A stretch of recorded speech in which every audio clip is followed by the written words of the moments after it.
Princess.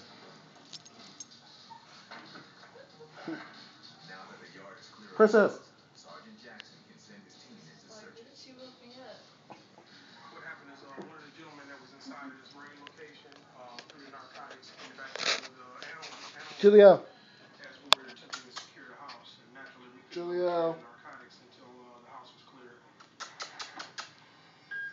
Police probably would have just shot the dog. They honestly believe that the narcotics were in the yard and they would have cleared the yard by any means necessary. Julio. I'm just glad that we were actually able to come in and help them in their quest towards finding the narcotics. Pit bulls have big hearts and they don't fight.